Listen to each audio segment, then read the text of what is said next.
안녕하세요. 유튜브 넘버원 축구 분석 전문 채널 골 때리는 TV 배팅맨입니다.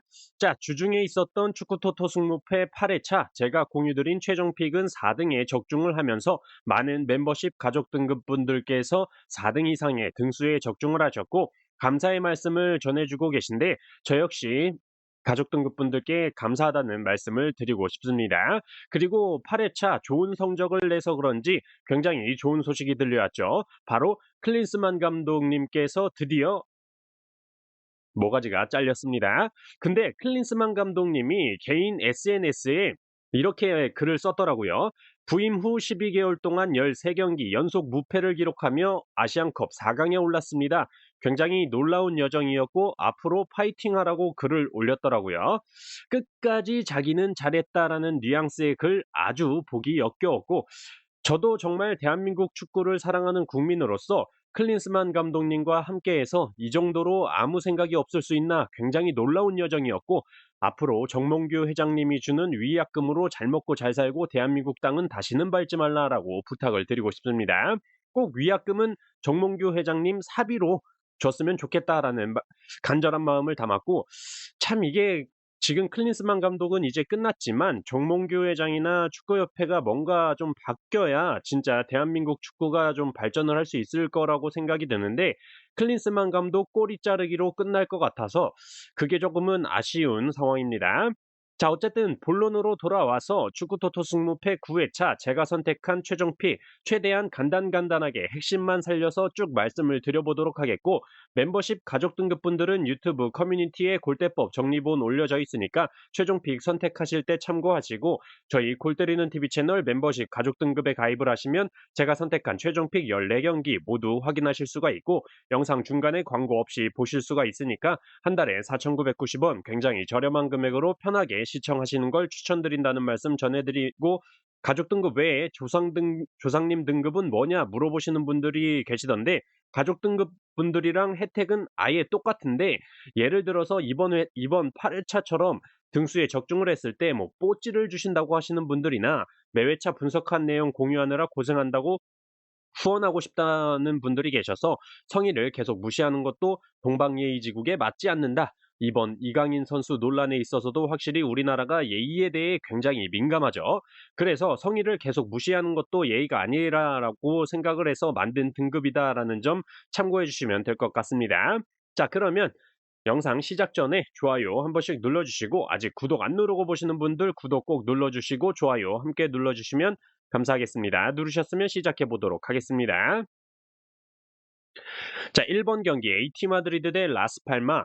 AT 마드리드가 지난 라스팔마와의 맞대결에서 2대1로 패배를 기록을 했었는데 그때 당시에 AT 마드리드가 충분히 승리는 할 수 있었지만 많은 슈팅에도 불구하고 골대에 맞고 나오거나 아쉽게 안 들어가거나 하는 장면들이 많았죠. 그리고 라스팔마의 실점을 할 때는 수비 진영에서 빌드업 과정에서 실수가 나오면서 턴오버가 나오면서 바로 실점을 하는 모습을 보여줬었는데 이번 시즌 홈에서만큼은 극강의 모습을 보여주고 있는 AT 마드리드이고 지난 라스팔마와의 경기를 봤을 때 라스팔마의 뒷공간이 굉장히 많이 비는 모습을 봤었기 때문에 알바로 모라타 선수를 활용한 크로스 공격보다는 그리즈만과 데파이 선수를 앞세워서 빠른 스피드를 활용해서 뒷공간을 조져버리는 게 더 낫다라고 생각이 드는데 마침 알바로 모라타 선수가 부상으로 인해서 출전을 하지 못하는 상황이죠.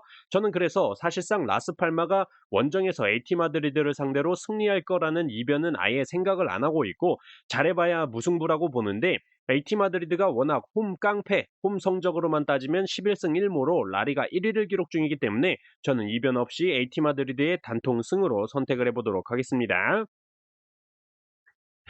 자, 2번 경기 풀럼 대 에스턴.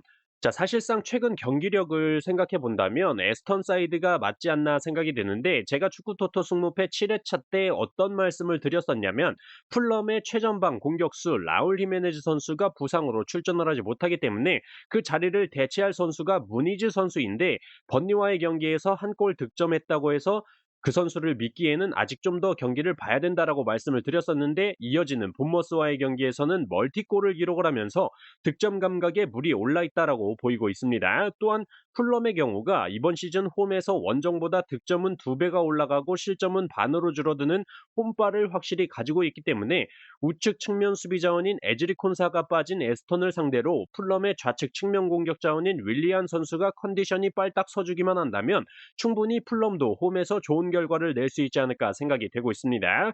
저는 그래서 이 경기 풀럼의 승무패로 지우개 찬스를 쓰도록 하겠습니다. 자, 3번 경기 뉴캐슬 대 본머스.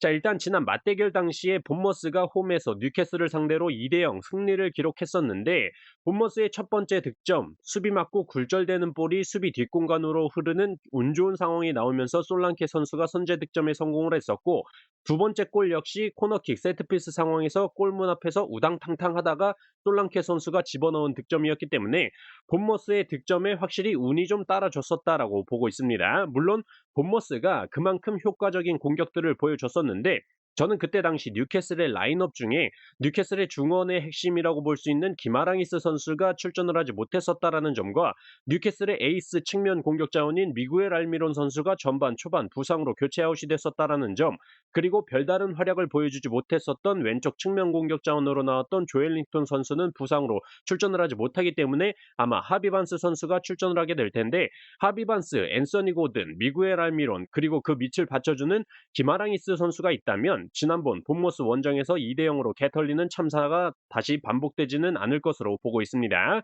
저는 그래서 이 경기 뉴캐슬의 승무 투픽으로 선택을 했습니다. 자, 6번 경기 오사수나 대 카디스.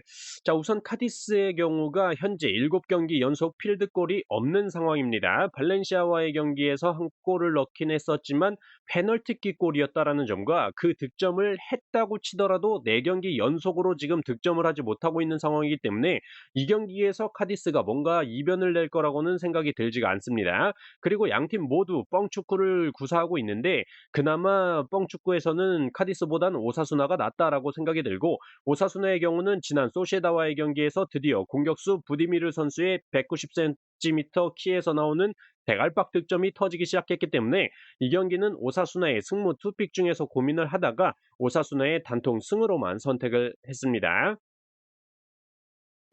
자, 7번 경기 맨시티 대 첼시. 자, 이 경기는 솔직히 뭐 이변을 잡기가 어렵죠. 맨시티 미들라인에 데브라이너 선수가 복귀를 했고 맨시티는 뭐 거의 날개를 달았다라고 보이죠. 이미 기록이 증명을 해주고 있고 수요일에 챔피언스리그 경기를 뛰었다고 하더라도 거의 뭐 가둬놓고 팬 경기였다라는 점과 후방에서 에데르송 골키퍼의 실수만 아니었으면 뭐 한 골이 먹힐 일도 없었다라고 생각이 되기 때문에 첼레기들을 상대로 홈에서 이변을 낼 거라는 생각은 들지가 않아요. 원정팀 첼시는 뭐 최근에 살아나는 듯 싶지만 지속적인 실점이 문제라고 보이고 주축 수비 자원인 티아고 실바, 말로구스토 선수가 지난 크리스탈 팰리스와의 경기에서 부상으로 교체 아웃되는 장면도 있었기 때문에 만약에 출전을 한다고 해도 정상 컨디션은 아니지 않을까 판단이 들고 리스 제임스 선수가 좀 빨리 돌아와야 하지 않을까 생각이 들고 있습니다. 결정적으로 이미 가장 최근 맞대결 첼시 홈에서 4대4 무승부를 기록을 했었기 때문에 펩 감독님께서 첼시의 전술 파악은 이미 끝났다라고 보이고 원정팀 첼시 역시 포체티노 감독님이 맨시티의 전술 파악은 끝났지만 선수들이 몸값에 비해 능력치가 개 떨어지기 때문에 이 경기는 맨시티의 단통승을 가는 게 맞다라고 생각을 합니다. 맨시티의 단통승으로 선택을 했어요. 자, 8번 경기 RC 셀타 대 바르셀로나. 자, 최근 바르셀로나의 경기를 보면 '바르셀로나 경기 같지 않다.'라는 생각이 참 많이 들긴 하죠. 그만큼 최근 경기력이 예전 바르셀로나만큼 그렇게 좋지 못하다라고 보이고 더군다나 바르셀로나가 원정 경기라면 더더욱 뭔가 좀 기대가 되지가 않죠.